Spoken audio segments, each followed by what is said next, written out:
Bem, uma alegria estar aqui mais uma vez. A gente está iniciando o programa Conexão Empresarial aqui no canal Viver Brasil. Meu nome é Gustavo César Oliveira e é uma alegria ter você aqui acompanhando a nossa programação.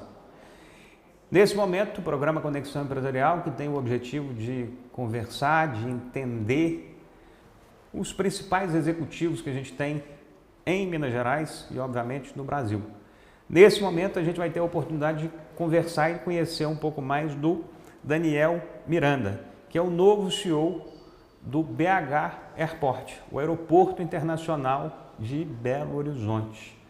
Um dos principais equipamentos que a gente tem no país de mobilidade. É uma alegria estar te recebendo aqui para contar um pouco dessa história e, obviamente, para conhecer o Daniel. Bem-vindo. Obrigado, Gustavo. É uma honra estar aqui com você nesse programa tão reconhecido em Belo Horizonte. Vai ser muito legal conversar com você aqui, bater um papo um pouquinho sobre a minha vida pessoal, minhas experiências, o momento atual do nosso aeroporto, um aeroporto tão relevante, tão importante não só para o estado de Minas Gerais, mas para o Brasil. Esse ano foi um ano muito bom para a aviação, mas foi um ano espetacular para nós mineiros e principalmente para o Aeroporto Internacional de Belo Horizonte, onde nós tivemos um crescimento de 18%, atingindo mais de 12,3 milhões de passageiros.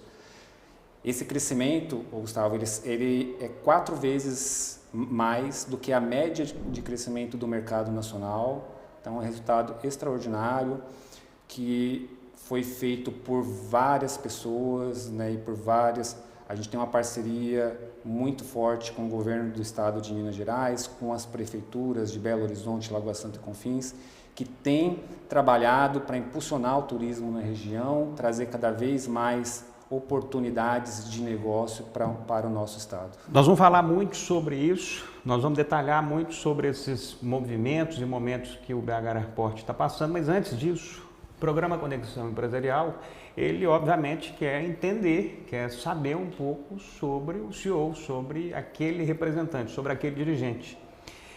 Antes de falar do seu momento atual, eu queria que você falasse um pouco da construção do Daniel Miranda. Eu queria que você falasse um pouco sobre a sua realidade atual, quantos anos você tem, como é que foi o seu início profissional, foi aqui em Belo Horizonte, foi em outro lugar, como é que é a sua jornada até você se formar profissionalmente? Vamos lá, bastante coisa, bastante história, viu? Eu comecei, eu sou de São Paulo, natural de São Paulo. Capital? Capital. Morei boa parte da minha infância e adolescência em Guarulhos, que é a cidade onde eu cresci. E lá eu comecei praticamente a minha jornada corporativa, digamos assim, porque eu aos 16, 17 anos, eu comecei a fazer um curso técnico de contabilidade. Meu pai é contador, então é uma das pessoas que me inspirou a seguir essa carreira. E eu estudando a contabilidade, fui convidado por um dos professores que tinha um escritório na região, em Guarulhos, que atendia empresas de pequeno e médio porte. E ali eu comecei a vivenciar essa vida corporativa como estagiário naquele primeiro momento. 17 anos? Com 17 anos, né? E aí fui cada vez mais gostando dessa área. E muitos números. Muitos números, né? Até que eu fui para uma empresa chamada Sherwin-Williams, em Taboão da Serra, um pouquinho distante. Tinta, você conhece? Famosa. Famosa, americana, um grupo... Já teve um posicionamento maior no Brasil, né? Já, diminuiu bastante, mas eles ainda são fortes, né? Eles são muito fortes nos Estados Unidos, é a principal empresa dos Estados Unidos. Mas uns 15, 20 anos atrás, eles estavam muito mais acelerados aqui no Brasil. Estavam. E ali eu comecei, de fato, a minha vida na Sherwin-Williams como estagiário. Você fica também lá o quê? 1 ano, 2 anos? Eu fiquei na Sherwin-Williams mais ou menos uns 5, 6 anos. Deve ser uma empresa muito legal, né? Isso, é uma empresa muito legal, dinâmica. Então a minha carreira ela começou na indústria, primeiro no escritório de contabilidade, mas depois eu me dediquei à indústria por um bom tempo. Então eu trabalhei em duas indústrias multinacionais que é a Sherwin-Williams e a Cabot, que é uma empresa que faz o negro de fumo, que é uma matéria-prima. Faz o quê? Negro de fumo. Negro de fumo? Já ouviu falar? Você sabe o que é negro de fumo? Vai ter a resposta agora. O negro de fumo, ele é a matéria-prima que dá a durabilidade do pneu. Então, o pneu ele não duraria, não teria a vida útil que ele tem hoje se não fosse essa matéria-prima. Ela é derivada do petróleo, né, e ela é uma partícula que adicionada no processo produtivo do pneu dá essa vida útil que o pneu tem hoje. O negócio que é extraído lá em Araxá, o que é? Da CBMM? Da CBNM. CBMM. O mineral que tem lá é... Em resumo, esse mineral que é extraído lá em Araxá, pela CBMM, o que ele faz? Tipo assim, você coloca X gramas dele em toneladas de aço e ele faz com que o aço fique X% mais forte. Acho que é mais ou menos isso que você está falando aí. Só que com pneu, com a borracha, né? Uhum. Então, ali foi onde, na Sherwin-Williams, eu comecei como estagiário e saí de lá como analista sênior, né? Comecei uma carreira também na Cabot ao longo desse tempo. Depois fui migrando a minha carreira para uma área de serviço. Eu trabalhei um bom tempo na Ingram Micro, que é uma empresa de distribuição de tecnologia. Foi aonde eu tive a minha primeira experiência de liderança. Então, eu assumi a supervisão da área de contabilidade nessa empresa Ingram Micro, que é uma empresa americana também, onde tive os meus primeiros desafios de liderança, liderando uma equipe mais experiente, e aí ali eu aprendi a importância da escuta ativa, a importância do aprendizado, né, com as pessoas mais experientes, para que a gente possa desenvolver uma liderança cada vez mais assertiva, né, e mais humanizada. Foi onde eu comecei a ter ali meus primeiros passos em uma posição de liderança. Isso foi com qual idade? Com 25 anos, mais ou menos. E depois disso? Depois disso, a minha carreira começou a migrar para a área de serviço, como eu falei. Eu fui para uma empresa chamada Controlar. Essa empresa, ela fazia inspeção veicular nos veículos de São Paulo para avaliar se ela está emitindo gás carbônico de acordo com as especificações do veículo. Era uma fiscalizadora. Era uma fiscalizadora. Tinha um programa em São Paulo destinado a isso. Hoje tem um programa parecido no Rio, né? Tem países no mundo que fazem também esse tipo de inspeção, que é para garantir um menor índice de poluição possível, né? Através dos veículos automotores. Eu iniciei nessa empresa como consultor. Era uma empresa investida do grupo CCR, né? O grupo CCR tinha 50% dessa empresa. É aí que você começa a relação com a CCR? Aí é onde eu começo a minha relação com a CCR, né? Foi a partir dessa empresa. E eu fiquei por lá mais ou menos 6 anos. Você tinha seus 25 anos, não é isso? Aí, porque 25 anos eu comecei na outra empresa, né? O meu desafio como liderança, mas da Controlar, eu saí da Controlar com 36, que foi quando eu vim para o desafio em Belo Horizonte. Então, se você já sai da Controlar para BH? Não. Eu tive um período de transição pequeno, que eu passei 1 ano na holding da CCR. Em São Paulo? Em São Paulo, na área de controladoria.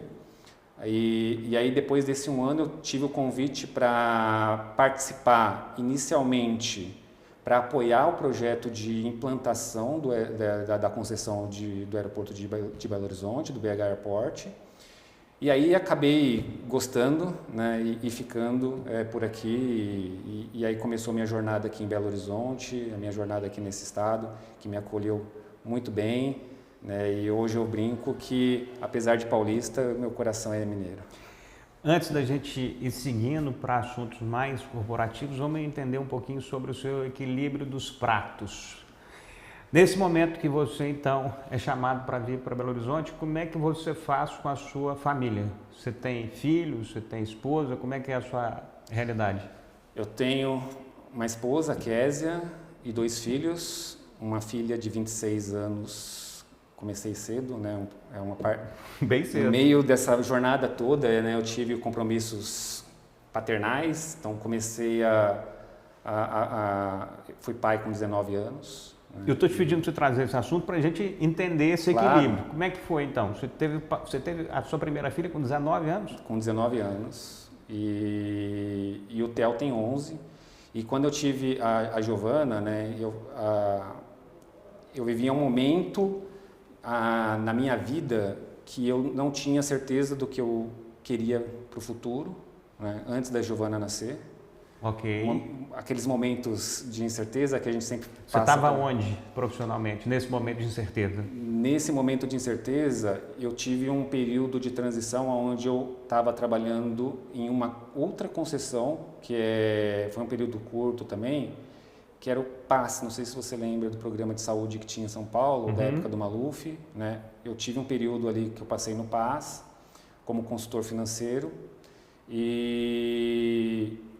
só que eu atuava também, já joguei vôlei, né? Então eu tinha profissional?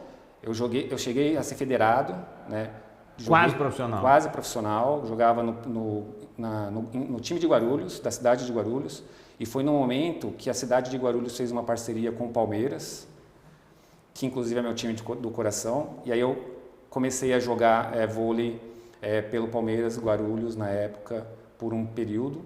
E aí foi um período também muito turbulento da minha vida, onde eu descobri que eu tinha uma doença. Na verdade, eu tinha descoberto antes, mas a partir dos 18, 19 anos, essa doença ela se agravou, uma doença autoimune, que me impediu de seguir a carreira no voleibol, que eu amava também, eu gostava muito do vôlei, e esse era um dos dilemas, né?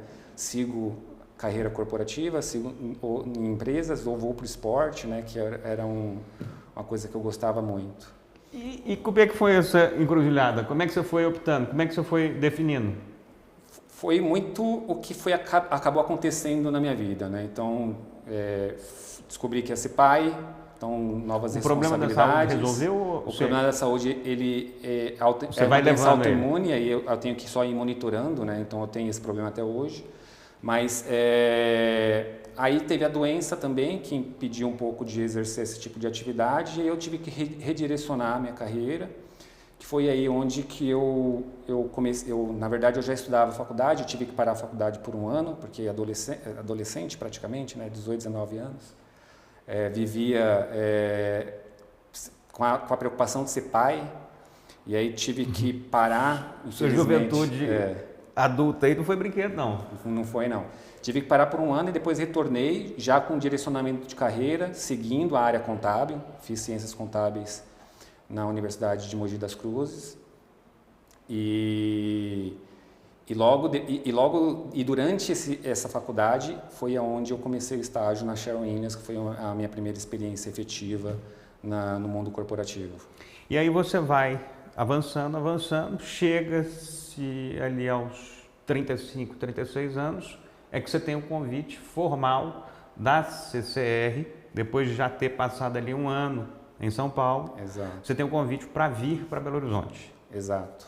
Para valer. Para valer. Mudando para Belo Horizonte. E aí você ia mudar com tudo, com esposa, com filhos e por aí vai, correto? Meu filho recém-nascido na época, né? Meu filho hoje tem 11 anos e ele tinha meses de idade quando eu recebi o convite. E aceitei o convite para encarar o desafio aqui em Belo Horizonte. Foi a minha primeira vez em Belo Horizonte, né? Então eu não conhecia a cidade, não conhecia Belo Horizonte antes disso. Então foi meu primeiro contato com Belo Horizonte e comecei a gostar da atividade aeroportuária, que para mim também era uma novidade. Então tem até uma curiosidade, quando na minha adolescência eu tinha um sonho, eu tive vários sonhos, né? Toda criança e adolescente começa, né? Jogador de futebol, quero ser médico, né? Então, mas eu tinha já pensei em ser jogador de futebol, mas também piloto de caça, né? Eu sou louco para andar num caça. Eu era louco. Eu morava, como eu disse, um bairro humilde, e eu morava encostado no aeroporto de Guarulhos. Praticamente o aeroporto de Guarulhos era o nosso quintal. Então a gente via as aeronaves indo e vindo. E tinha um amigo meu que era desenhista, que me ensinou a desenhar. Você acha que essas passagens aí, na sua formação, Guarulhos, boca da pista, isso foi te criando algum caminho que te trouxe para a operação do aeroporto? Hoje eu tenho algumas reflexões sobre isso, né? Que a minha vida meio que foi direcionando, até vindo para Minas Gerais, né? Porque apesar de eu nunca ter visitado Belo Horizonte, né, e conhecido somente sul de Minas, porque era próximo de São Paulo, a minha família, né, meu avô, meu bisavô paterno, na verdade, o meu avô direto, ele é de Belo Vale, Minas Gerais. Minas Gerais. E a minha bisavó materna, também mineira, de Mucuri, Mucuri, Vale do Mucuri. Vale do Mucuri. E então acho que estava meio que destinado a eu pousar aqui em Belo Horizonte e seguir a carreira na aviação, que sempre tive o contato com a aviação indiretamente ali no bairro, através também que eu comentei, né, um amigo desenhava, eu comecei a desenhar caças e tinha aquele sonho meio que um pouquinho distante de um dia ser piloto, mas nunca deu certo. E aí quando eu comecei a trabalhar aqui, eu falei, pô, meio que os caminhos me levaram até esse momento, né? Perfeito. Esses primeiros capítulos aí estão ficando mais claros. Você chega então em Belo Horizonte já aos 35 para 36 anos, e aí como é que é a sua jornada no BH Airport? Você começa com qual função? Como é que foram os tempos que você ficou nessas funções? O que eram as suas principais atribuições até você chegar ao cargo máximo de liderança do aeroporto de Belo Horizonte, do BH Airport? E aí, depois que a gente escutar, nós vamos focar em entender o que está acontecendo no aeroporto para valer. Perfeito. Quando eu cheguei aqui, eu cheguei para a função de gerente administrativo financeiro.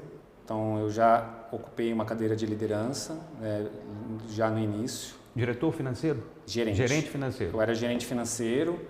Teve alguns diretores financeiros que passaram pelo aeroporto e que me apoiaram nessa jornada, né? Foram os líderes que me inspiraram também e que me ajudaram nessa jornada que eu tive ao longo desse tempo. E é muito curioso, né, Gustavo, que na verdade essa ascensão toda ela veio nos últimos 3, 4 anos. Né? Porque para quem está nos assistindo é uma história muito legal de entender. Isso, porque eu estava como gerente financeiro até há 4, 5 anos atrás, e de lá para cá eu assumi a cadeira de CFO, né, em 2022. E logo em 2023 eu já recebi o convite para ocupar interinamente a cadeira de CEO do aeroporto, de presidente do aeroporto. Fiquei como interino durante mais ou menos 1 ano e meio e fui efetivado na posição já faz um pouco mais de 1 ano, mais ou menos. Porque é um trajeto muito bonito, um trajeto muito bacana. Um estudante aí, uma estudante que está assistindo, um profissional, um gestor, um executivo que começa ali na gerência financeira e vai galgando, vai avançando até se tornar o responsável máximo por aquela operação, pelo BH Airport, o aeroporto que realmente é a porta de entrada e de saída de Minas Gerais. Então não é uma responsabilidade mediana, é algo muito importante e muito sério. Neste procedimento que você foi então avançando até chegar em 2023 ao CEO provisório e depois formalmente oficializado. Você esperava isso? Você esperava essa? Porque eu estou entendendo que tem muita circunstância aí nessa jornada. Circunstâncias que eram previstas ou não, né? Exatamente.